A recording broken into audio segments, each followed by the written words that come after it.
Audio Jungle.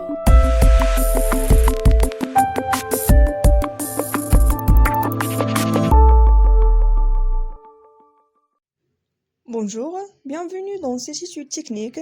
Nous allons décomposer le code d'un robot Micromorse. Nous explorerons comment le labyrinthe est généré, comment le moteur de jeu orchestre la simulation, et comment l'intelligence artificielle du robot utilise l'algorithme Floodfield pour trouver le chemin optimal. Le projet Micromorse est une simulation de robotique autonome qui repose sur une architecture modulaire composée de 3 piliers.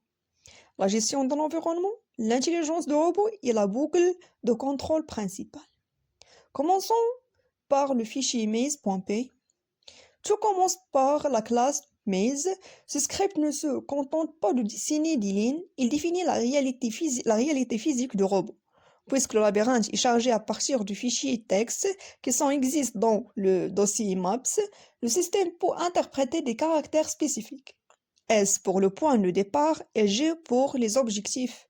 Chaque cellule est un objet complexe stockant l'existence du mur sur ces quatre points cardinaux, ce qui permet de générer des configurations de tests variées et complexes. Deuxième fichier, le robot.py, c'est l'intelligence embarquée ou bien le Floodfield. C'est ici qu'intervient le cours de projet. La classe robot dans robot.py, pour naviguer, le robot utilise l'algorithme Floodfield.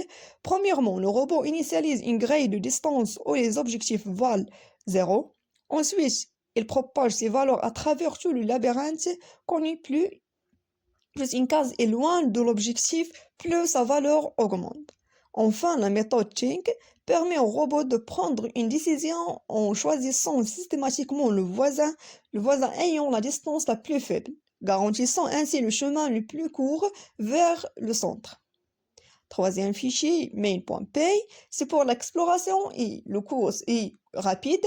Cependant, l'originalité du script main.py réside dans sa gestion des deux modes de fonctionnement. Première phase, pendant la phase d'exploration, le robot utilise robot.scan pour découvrir les murs en temps réel et remplir sa mémoire interne.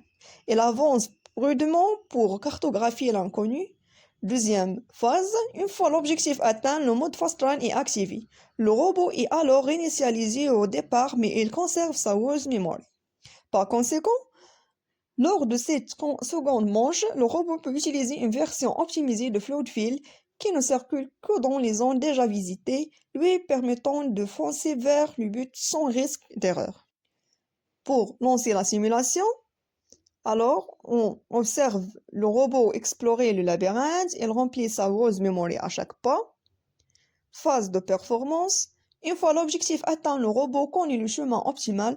En mode fast run, il traverse le labyrinthe sans aucune erreur. Et pour la flexibilité, on peut appuyer sur espace pour tester un autre labyrinthe et voir les AI s'adapter instantanément.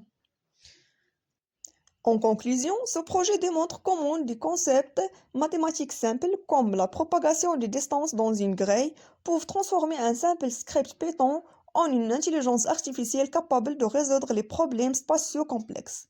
L'utilisation de Pygame permet non seulement de visualiser cette logique, mais aussi d'interagir avec elle en changeant de carte instantanément pour tester les limites de l'algorithme.